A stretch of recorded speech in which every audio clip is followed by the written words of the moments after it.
Bonjour chers auditeurs, soyez les bienvenus à l'Université virtuelle africaine de développement, la chaîne panafricaine d'éducation, de développement personnel, d'entrepreneuriat et d'éveil de conscience politique.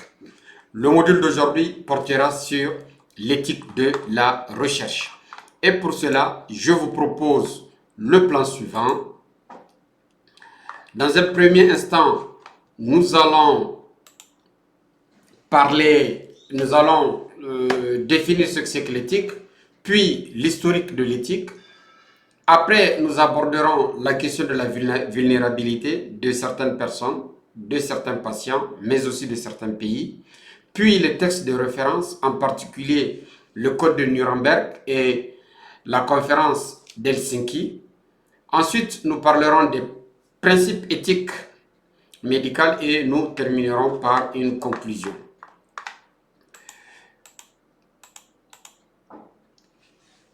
Tout naturellement, nous allons commencer par de la terminologie. Qu'est-ce que c'est que l'éthique? Une des branches majeures de la philosophie, l'éthique, aussi connue sous le nom de la philosophie morale ou tout simplement de la morale, pose la question de ce qui est bien. Pose quoi? Pose la question de ce qui est bien.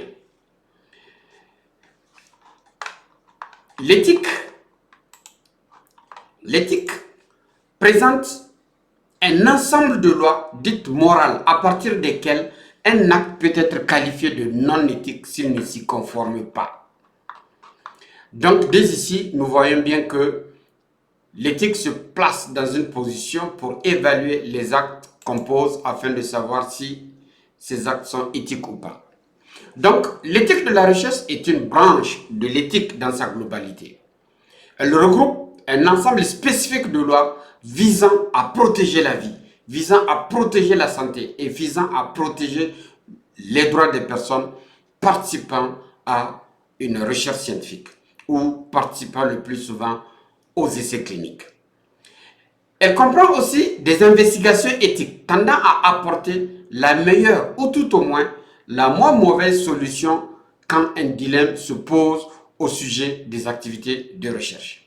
En effet, lors de la mise en œuvre de certaines études, on peut être confronté à des dilemmes et la question de l'éthique va essayer de trouver la meilleure alternative possible face à ce dilemme.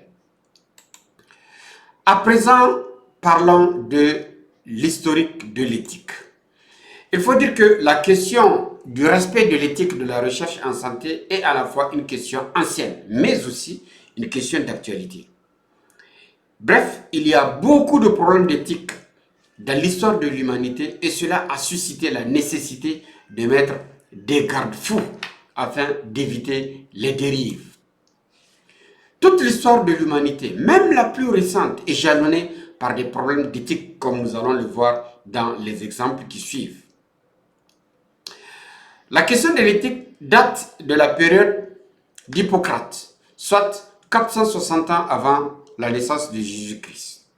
Et à ce titre, il y a un serment que les étudiants des écoles de médecine lisent lors de leur, ou bien à la fin de leur soutenance, dont l'esprit principal, c'est de traiter la personne humaine avec dignité. Traiter la personne humaine avec dignité. Mais nous allons voir de façon plus détaillée ces différents sermons, même si il y a des petites variations selon les écoles, selon les pays. Que dit le serment d'Hippocrate? Je cite, « En présence des maîtres de cette école et de mes condisciples, et selon la tradition d'Hippocrate, je promets et je jure au nom de Dieu d'être fidèle aux lois de l'honneur et de la probité. Je m'engage à préserver et à promouvoir la santé dans tous ses aspects, physiques, mental, individuel et social. Je respecterai toutes les personnes, leur autonomie, leur volonté, sans aucune discrimination selon leur état ou leur conviction. J'interviendrai pour protéger si elles sont affaiblies, si elles sont vulnérables ou si elles sont menacées dans leur intégrité ou leur dignité. Je ferai tout mon possible pour soulager les souffrances, Même sous la contrainte, je ne ferai pas usage de mes connaissances contre la dignité humaine. J'informerai les patients des décisions envisagées, des raisons pour lesquelles ces décisions ont été envisagées et de leurs conséquences sur le patient. Je ne trahirai jamais leur confiance, ni ne forcerai leur conscience. Je ne réaliserai aucun soin qui dépasse mes compétences et m'engage à actualiser mes connaissances pour assurer au mieux ma mission. Je donnerai mes soins gratuits à celui qui est dans le besoin et n'exigerai aucun salaire au-dessus de mon travail. Je ne me laisserai pas influencer par la soif du gain ou la recherche de la gloire. Admis dans l'intimité des maisons, mes yeux n'y verront pas ce qui s'y passe. Ma langue taira les secrets qui me seront confiés. Respectueux et reconnaissant envers mes maîtres, je rendrai à leurs disciples l'instruction qu'ils m'ont transmise. J'apporterai mon aide à mes confrères ainsi qu'à leur famille dans l'adversité. Que je sois honoré et méprisé si je manque à mes promesses. Et si je suis fidèle, que les hommes et mes confrères m'accordent leur estime. Donc voilà le sermon d'Hippocrate où vous voyez l'essentiel des enseignements en ce qui concerne la préservation de la dignité humaine. Que dit le serment de Galien qui est cité par les pharmaciens? Lui aussi il dit, je jure en présence de mes maîtres de cette faculté, des conseillers de l'ordre des pharmaciens et de mes condisciples. 1. D'honorer ceux qui m'ont instruit dans les préceptes de mon art et de leur témoignage et de leur témoigner ma reconnaissance en restant fidèle à leur enseignement. D'exercer dans l'intérêt de la santé publique ma profession avec conscience et respect non seulement de la législation en vigueur, mais aussi des règles de l'honneur et de la probité et du désintéressement. De ne dévoiler à personne les secrets qui m'auraient été confiés et dont j'aurais eu connaissance dans la pratique de mon art. Si j'observe scrupuleusement ce serment, que je sois moi-même honoré et estimé de mes confrères et de mes patients. À présent, que dit le serment de Claude Bourgelat qui est cité par les vétérinaires? Ce serment dit, fidèlement attaché aux directives de Claude Bourgelat, fondateur des enseignements vétérinaires dans le monde, je promets et je jure devant mes maîtres et mes aînés. 1. D'avoir en tout moment et en tout lieu le souci de la dignité et de l'honneur de la profession vétérinaire. D'observer en toutes circonstances les principes de correction et de droiture fixés par le code de déontologie de mon pays. De prouver par ma conduite, ma conviction que la fortune consiste moins dans le bien que l'on a que dans celui que l'on peut faire. De ne pas mettre à trop haut prix le savoir que je dois à la générosité et à la sollicitude de tous ceux qui m'ont permis de réaliser ma conviction, ma vocation, autant pour moi. Que toute confiance me soit retirée s'il advienne que je me parjure. Donc voilà en gros les différents serments qui sont cités et tous sont unanimes quant au respect de la dignité de la personne humaine. Toujours dans le cadre de l'historique de l'éthique, il y a aussi la prière de Moshe Ben Maïmon, qu'on appelle Moïse, qui dit que la science m'a été offerte par le Seigneur et par conséquent, je dois veiller à la personne humaine. Plus récemment, il y a Jenner, le père de l'immunologie, l'ancien étudiant de Pasteur. Comme vous le savez, il a inoculé la variole à un enfant de 9 ans. Mais cela a suscité l'attention sur l'expérimentation humaine. En dehors de ça, dans l'histoire, il y a aussi le scandale de l'étude de Tuskegee aux États-Unis entre 1932 et 1972. En effet, on avait inoculé le germe de la syphilis à des Noirs dans l'optique de voir l'histoire naturelle de la syphilis. Pourtant, en ce moment, il y avait des antibiotiques et on ne les a pas traités, ils n'étaient pas pris en charge. Donc, ce fut un crime racial.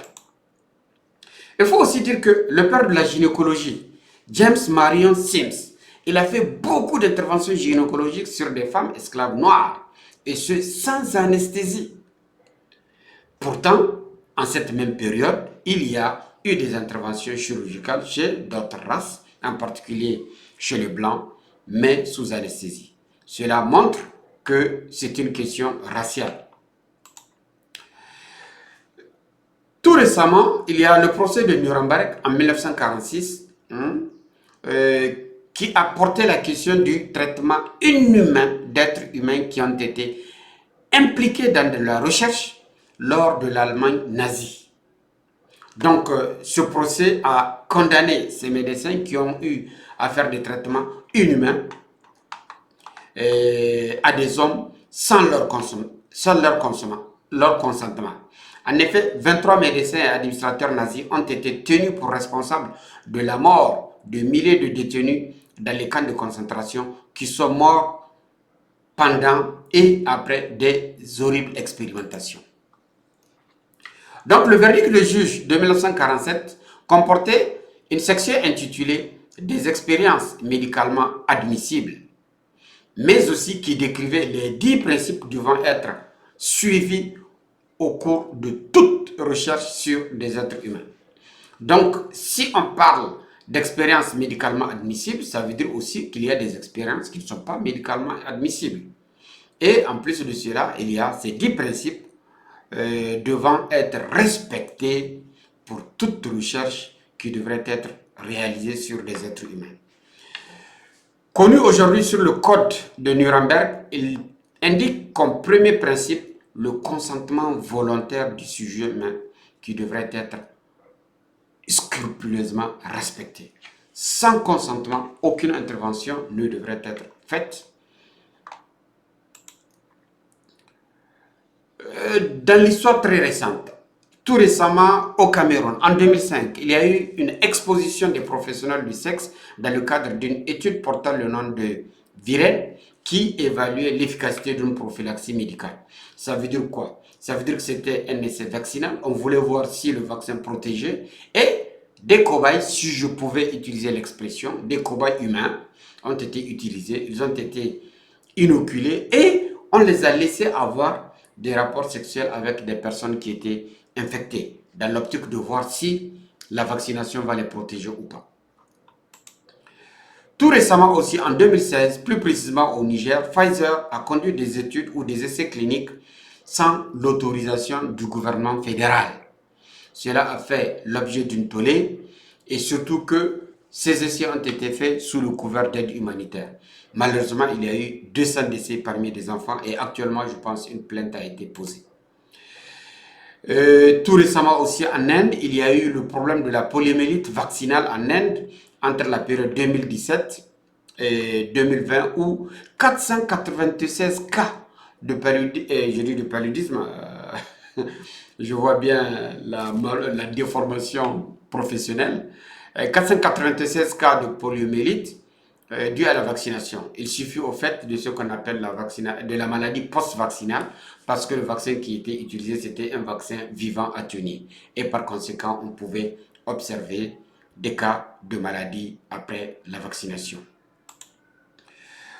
Tout récemment, pendant la période COVID-19, il y a eu ce qu'on appelle le Lancet Gate en 2020 qui a pondu une étude dans laquelle on disait que l'hydroxychloroquine n'est pas efficace pour traiter les personnes ayant l'infection au SARS-CoV-2. Malheureusement, après investigation, il s'est avéré que cette étude n'a pas été réalisée car il n'y avait pas les dossiers des personnes qui ont été inculquées. Et aussi, au-delà du Lancet Gate, il faut dire qu'au cours de la crise, de la pandémie de l'infection au SARS-CoV-2, on a observé beaucoup de conflits d'intérêts entre deux fois les ministères en charge de la santé, dans le cas de la France où la ministre a retiré l'hydroxychloroquine des molécules pouvant être administrées. Il s'est avéré plus tard que son mari était un chercheur qui travaillait au CNRS et qui travaillait sur le vaccin contre la COVID-19. Cela montre qu'il y a un conflit d'intérêts. Plus tard, il y a eu aussi des observations qui ont montré que beaucoup de chercheurs avaient des conflits d'intérêts avec des industries pharmaceutiques parce qu'ils finançaient leurs études et par conséquent, les conclusions qui pouvaient être tirées sont deux fois à la pincette. Parlons à présent de la vulnérabilité de certains patients, mais aussi de certains pays, en particulier les pays pauvres. Il faut dire que des pays, en particulier ceux d'Asie ou d'Afrique, sont très vulnérables parce que ce sont des pays dont les revenus sont limités. Deux fois, les protocoles qui sont mis en œuvre dans ces pays n'ont pas été rédigés dans ces pays, ni par les chercheurs de ces pays. Donc, on se pose la question du but de ces études. Est-ce un but humanitaire, est-ce un but économique, est-ce un but hygiénique? Mais aussi, il faut se poser la question, est-ce que la population gagne quelque chose dans ces recherches? L'alternative est la nécessité de mettre en place des comités d'éthique nationaux dans tous les pays, de protéger la personne humaine, de contrôler les événements indésirables lors des essais cliniques. Au Niger, nous pouvons dire que nous avons la chance d'avoir un comité d'éthique de la recherche en santé qui siège au niveau du ministère de la Santé publique. Parlons à présent des textes de référence. Parmi les textes, le tout premier, tout naturellement, c'est celui du Code de Nuremberg qui date de 1947, qui insiste sur l'information et le consentement volontaire avant toute participation des patients à l'étude. 1. Le patient, il doit être informé de ce qui se passe. Et 2. Il devrait donner son consentement volontaire, qu'on appelle le consentement éclairé. Et lorsqu'il s'agit des mineurs, on parle d'assentiment parce que c'est surtout son tuteur légal ou ses parents qui se prononceront à sa place. En dehors de cela, il y a la déclaration d'Helsinki de 1967. Quant à elle, elle a été émise lors de la conférence d'Helsinki organisée par des médecins sous l'égide de l'Organisation mondiale de la santé. Elle définit les principes fondamentaux en matière d'éthique biomédicale et elle protège les patients lors des essais cliniques. À ce titre, elle exige 1. La déclaration du financement du projet, la déclaration de tout conflit d'intérêts, la prise en charge d'un participant en cas d'un événement indésirable, la qualification des chercheurs et à ce titre, tous ceux qui sont appelés à conduire des recherches cliniques, il faudrait qu'ils aient soit ce qu'on appelle l'habilitation à diriger les travaux de recherche, soit une certification nationale. Le consentement éclairé, il doit être signé pour tout patient avant sa participation à l'étude. Il faudrait aussi, dans certains pays où les patients ne parlent pas la langue de travail, il faut traduire le consentement éclairé en langue locale afin que le patient comprenne exactement de quoi il s'agit. Toute étude doit être enregistrée et avoir un numéro d'enregistrement. Et il faudrait aussi publier les résultats, même si ces résultats sont négatifs. Car le plus souvent, on a la joie et le plaisir de partager les résultats positifs, mais lorsqu'il s'agit des résultats négatifs, le plus souvent, les études ou les résultats ne sont pas publiés. En dehors de la déclaration d'Helsinki, il faut dire qu'en 1982, il y a les lignes directrices internationales d'éthique sur la recherche en matière de santé impliquant les humains. À ce niveau, il y a surtout l'éclairage sur les principes éthiques applicables aux recherches sur l'être humain et devant être considérés dans la conception et la conduite des recherches. Au-delà de ça, depuis 1997, il y a les bonnes pratiques cliniques pour les essais cliniques des médicaments. À ce niveau, ce document définit surtout le rôle et la responsabilité des différents acteurs de la recherche, en particulier le PI, autrement dit le principal investigateur, mais aussi les promoteurs, sans oublier les autorités et les comités d'éthique. Car même les comités d'éthique, ils ont une grande responsabilité, la responsabilité de s'assurer de ce qui se fait lors de ces essais, en faisant des investigations de terrain pour s'assurer que ce qui est écrit est en train d'être fait et ce qui est fait a été écrit. En 1997, il y a aussi la convention d'Oviedo qui parle des droits de l'homme et de la biomédecine. Il s'agit surtout d'une série de principes et d'interdictions sur des domaines spécifiques comme la génétique, comme la recherche médicale, comme l'information, comme le consentement et la confidentialité des données. Il y a aussi le SIOLS. Le SIOLS, c'est le groupe définissant et diffusant les standards internationaux applicables aux recherches biomédicales dans différents domaines, en particulier la bioéthique, la politique, le développement des produits en santé et la pharmacovigilance.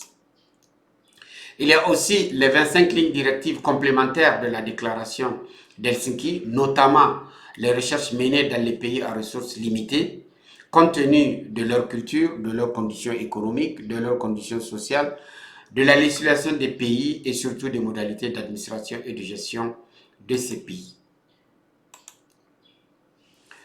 Il faut dire que, en ce qui concerne l'application de ces textes, il s'applique à tout type d'études de recherche en santé humaine. Autrement dit, qu'il s'agisse d'une étude sociologique qui se limite tout simplement à un questionnaire, jusqu'à une étude expérimentale où on va administrer un médicament ou un vaccin, ces règlements d'éthique doivent s'appliquer. Donc, elle s'applique à tout type d'éthique, notamment les recherches en sciences sociales et en sciences comportementales, les sciences en de surveillance en santé publique, les recherches observationnelles, les recherches dans le domaine des biobanques, les recherches d'une façon générale dans le domaine épidémiologique.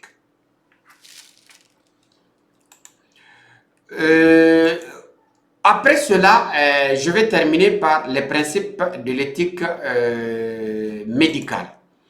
Ces principes d'éthique médicale sont au nombre de 4. Il s'agit du principe de l'autonomie, autrement dit de l'autodétermination du patient. À ce titre, il faudrait qu'il y ait un consentement éclairé et un formulaire signé avant toute administration des médicaments. Il y a aussi le principe de bienfaisance. Il s'agit de protéger le patient, d'éviter des actes qui peuvent nuire au patient. Autrement dit, l'acte doit être au bénéfice du patient. L'acte doit avoir un intérêt pour le patient ou pour la population lorsqu'il s'agit d'une intervention à l'échelle communautaire. Il y a le principe de l'absence de la malveillance. Autrement dit, il ne faudrait pas que le traitement puisse causer un préjudice au patient et il ne faudrait pas qu'il y ait des événements indésirables au traitement. Et enfin, le dernier principe, c'est le principe de justice et d'éthique. Il faudrait avoir que tout le monde ait les mêmes chances face au traitement et la confidentialité des données afin de protéger les patients. Donc voilà, mesdames et messieurs, ce que je peux dire par rapport à ce module portant sur l'éthique de la recherche. En conclusion, je dirais qu'aucun essai clinique ne peut être réalisé sur la personne humaine sans un aspect éthique, d'où la nécessité de la mise en place des comités d'éthique dans nos pays respectifs et surtout de veiller au respect des règles éthiques dans les équipes de recherche. Sur ce, je vous remercie infiniment et on se donne rendez-vous à la prochaine fois. Merci infiniment. N'hésitez pas de partager, de liker, surtout de s'abonner afin de recevoir automatiquement nos interventions. N'hésitez pas aussi de commenter et d'apporter votre contribution car c'est une communauté scientifique que nous voulons mettre en place et qui servira surtout dans le domaine de la formation continue.